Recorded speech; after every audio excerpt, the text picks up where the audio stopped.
Assalamualaikum warahmatullahi wabarakatuh. Bismillah, alhamdulillah. Nahmaduhu wa nasta'inuhu wa nastaghfiruh. Wa na'udzu billahi min syururi anfusina wa min sayyiatin a'malina. May yahdihillahu fala mudhillalah wa may yudlilhu fala hadiyalah. Asyhadu an la ilaha illallah wahdahu la syarikalah wa asyhadu anna Muhammadan abduhu wa rasuluh. Allahumma shalli wa sallim wa barik ala sayyidina Muhammad wa ala ali sayyidina Muhammad. Qala Allahu ta'ala fil Qur'anil azim. A'udzu billahi minasy syaithanir rajim. Bismillahirrahmanirrahim.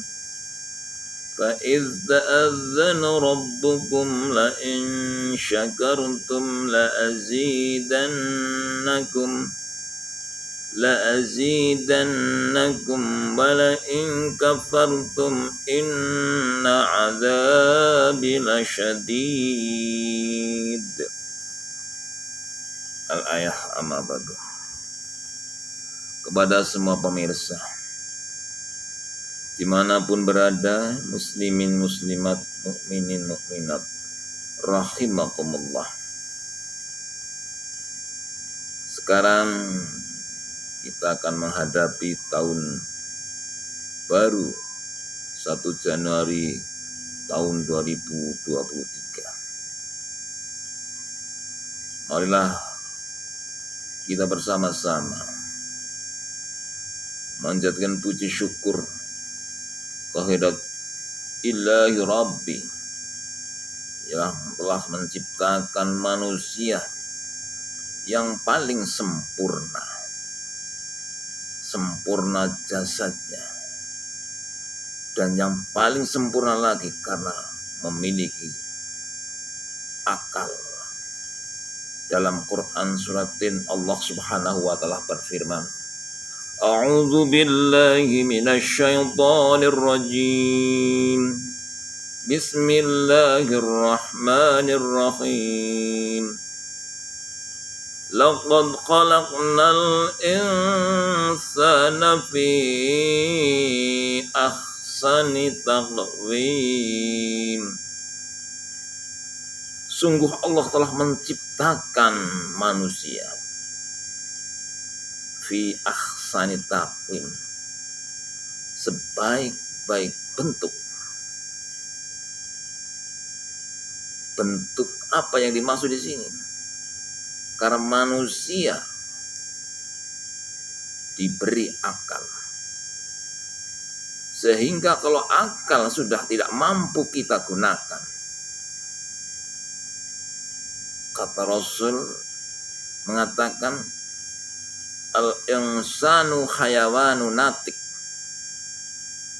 manusia adalah hewan yang berakal.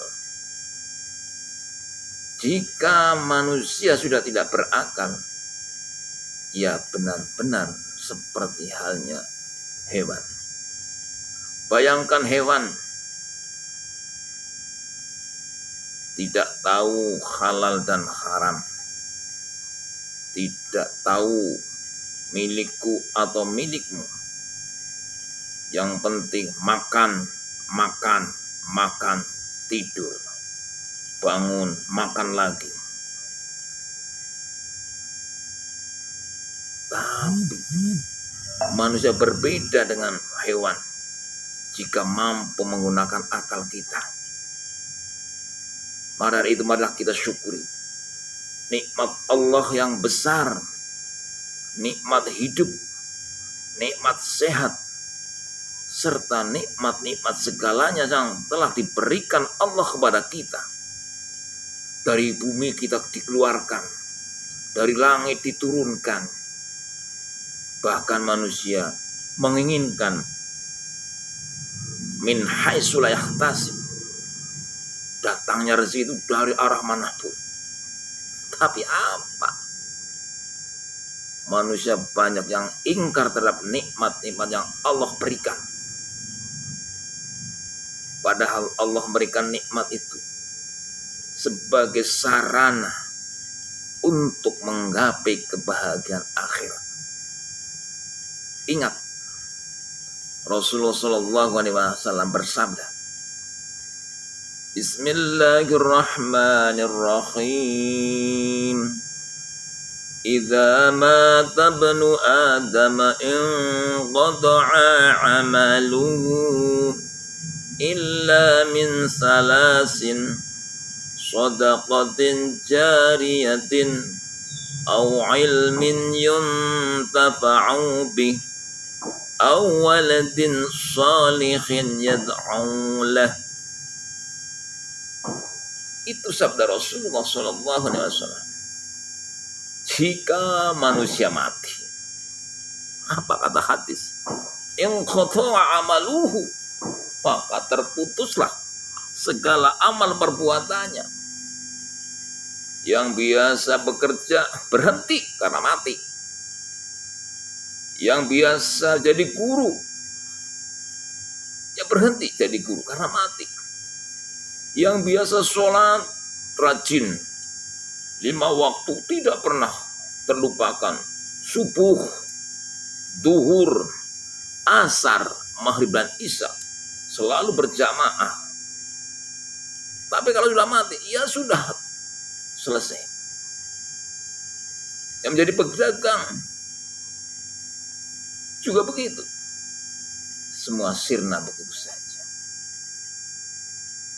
Hanya 3 perkara yang akan dibawa oleh seorang yang memiliki harta.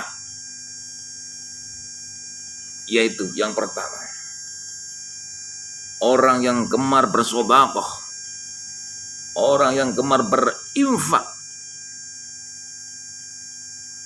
Itulah harta-harta yang nanti akan mengikuti kepada orang yang memiliki harta.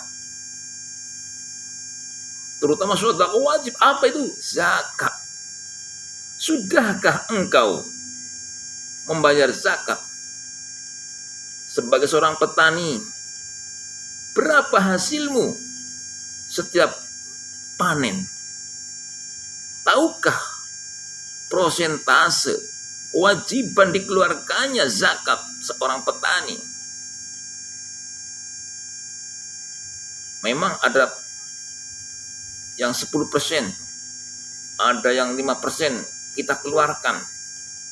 Karena harta-harta itu bukan milik kita, tapi milik 8 golongan, 8 asnaf.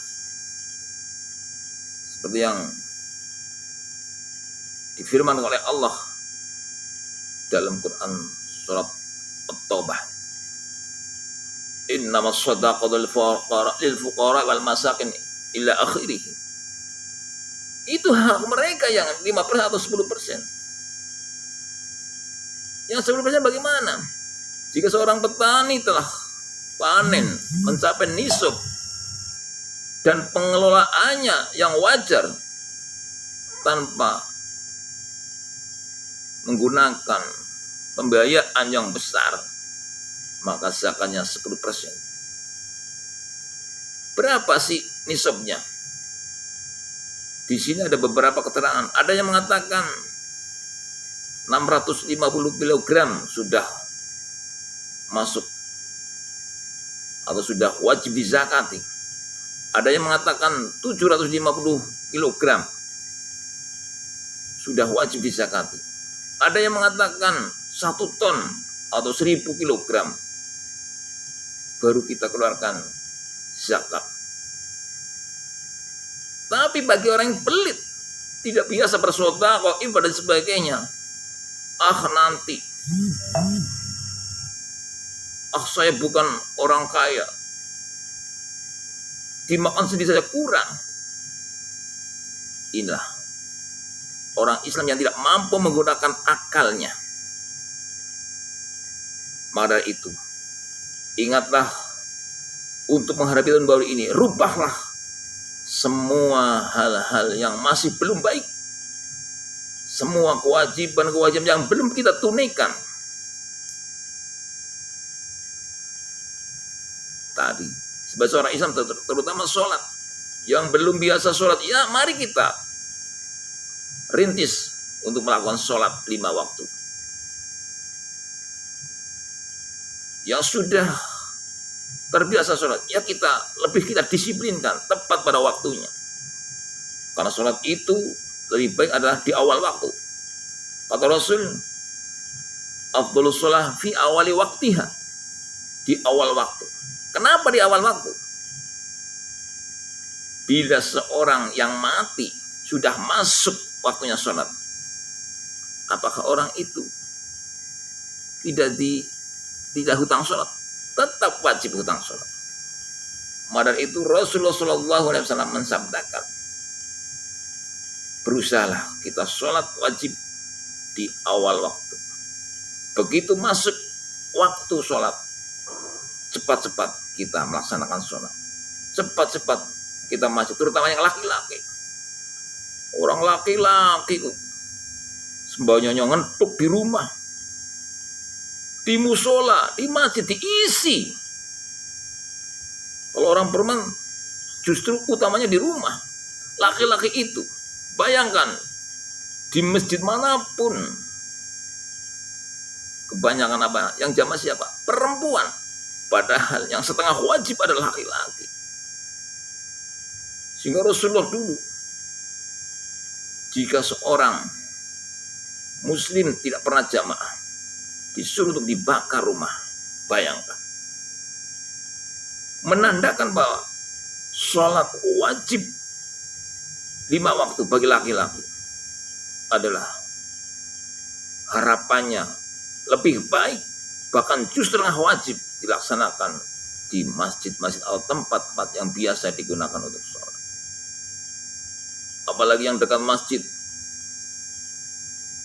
itu harus melaksanakan sholat di masjid, di musola atau di langgar. Malah ada suara adzan seolah-olah gasik teman, baru jam berapa kok sudah adzan, sudah qomat, nanti sembahyang di rumah saja. Itu jawabannya. Mari kita tingkatkan di tahun baru ini. Yang tidak biasa jamaah, kita ala sholat berusaha berjamaah. Kemudian yang tidak biasa infak sodakoh, kita sodakoh, kita jariah, kita zakat jika telah mencapai 1 nisab. Itu petani. Nah, kalau berdagang bagaimana? Berdagang juga begitu, lebih rumit. Jika tahun pertama punya modal 10 juta, kita operasikan dalam jangka waktu 1 tahun. Kemudian uang tersebut berkembang dan berkembang. Di total uang modal 10 juta di akhir tahun mencapai 100 juta. Dan masih banyak dagangan-dagangan yang belum terjual. Dihitung. Nanti di prosentase. Diambil 2,5%. 2,5% bukan milik kita. Milik 8 golongan. Sadarlah, sadarlah. Semua yang berprofesi apapun. Petani, pedagang, pegawai, peternak, dan lain sebagainya. Tingkatkan dan rintis. Sucikan harta kita. Ambil harta sebagian untuk disakatkan, untuk diinfakkan, untuk disodakohkan kepada yang berhak. Kemudian yang tidak biasa berpuasa juga mau berpuasa. Jangan hanya puasa wajib saja bulan Ramadan. Tapi kadang-kadang bulan Ramadan saja sering ditinggal. Terutama hari-hari penting, hari-hari menjelang Lebaran. Banyak orang yang tidak berpuasa, katanya mau diganti di hari-hari yang lain. Padahal perlu diketahui, seorang yang mengganti puasa, jika puasa itu tidak dilaksanakan karena disengaja, maka tidak sah. Atau yang membatalkan puasa dengan disengaja, maka tidak sah, hukumnya diganti selama 1 tahun penuh selain bulan Ramadan. Astaghfirullahaladzim. Astaghfirullahaladzim. Astaghfirullahaladzim. Astaghfirullah Rabbal baraya. Astaghfirullah minal khataya. Astaghfirullah Rabbal baraya. Astaghfirullah minal khataya. Ya Allah ya Rahman ya Rahim, ampunilah hambamu ini jika di tahun 2022 banyak kesalahan kepadamu ya Allah, kadang lalai terhadapmu ya Allah. Ampunilah dosa-dosa kami ya Allah, dan sadarkanlah diri kami ya Allah untuk senantiasa mengabdi kepadamu, untuk senantiasa istiqomah beribadah kepadamu ya Allah. Ya Allah ya Rahman ya Rahim, bimbinglah kami, berikanlah bekal kami, kuatkanlah hati kami untuk senantiasa menjadi hambamu yang setia, yang bisa selamat dunia dan akhirat. Rasulullah SAW adalah seorang utusan yang diutus oleh Allah Subhanahu wa Ta'ala membawa syariat Islam, dan juga disertai akhlakul karimah. Rasul tidak pernah menjelek-jelekan orang lain. Rasul lebih baik dijelek-jelekan daripada menjelek-jelekan orang lain. Ini yang harus diperhatikan. Rasul bersabda, "Bu'istu liutammima makarimal akhlak." Aku Rasul diutus oleh Allah untuk menyempurnakan akhlak manusia. Sehingga banyak orang yang kelihatannya alim, kelihatannya pinter, atau seorang guru lagi, kadang tak merasa. Mulutnya kadang menggunjing orang lain, bersuudzon kepada orang lain, mengatakan kejelekan-kejelekan orang lain, walaupun orang lain benar melakukan. Tapi selayaknya sebagai seorang muslim tidak boleh diibaratkan orang ketut di jejer kita, di samping kita orang ketut, seolah kita tidak mendengar, tidak merasa bau, padahal baunya sangat menyengat. Kenapa tidak boleh? Dan kenapa seolah kita tidak mendengar? Kalau kita mendengar dan langsung menegur, betapa malunya orang yang di samping kita yang ketut. Komalah yang tidak tahu berita asal usulnya, kadang-kadang disebarluaskan. Inilah yang namanya fitnah. Sehingga Allah Subhanahu wa Ta'ala berfirman, al-fitnatu akbar minal qatl. Fitnah itu lebih besar dosanya daripada membunuh orang. Kalau membunuh orang, satu orang langsung sudah diganti bila mana dikisos. Membunuh, ya balahnya dibunuh. Tapi kalau fitnah, satu orang mengatakan, bisa seluruh desa mendengarkan, maka orang tersebut tunggulah untuk mengisi neraka yang sudah disediakan oleh Allah Subhanahu wa Ta'ala. Maka dari itu, malah di awal tahun ini, bertobatlah dan beristighfarlah, karena Allah suka kepada orang-orang yang bertobat dan meminta ampun. Innallaha yuhibbut tawabina wa yuhibbul mutatahhirin. Dan juga senantiasa menjaga kesucian dengan cara mensucikan badan, mensucikan hati, dan mensucikan dosa. Semoga kita menjadi orang yang selamat dunia dan akhirat.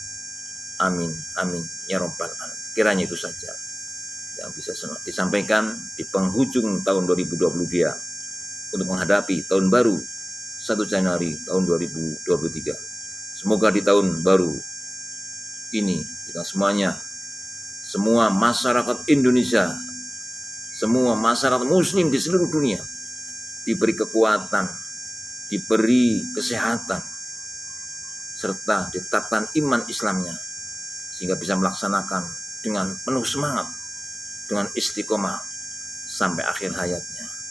Semoga di akhir hayatnya kita diambil oleh sang malaikat penjabut nyawa dalam keadaan beribadah dan husnul khotimah, serta bisa mengucapkan kalimat tauhid, la ilaha illallah. Sekali lagi, la ilaha illallah. Sekian, terima kasih atas perhatiannya. Wassalamualaikum warahmatullahi wabarakatuh. Selamat tahun baru tahun 2023.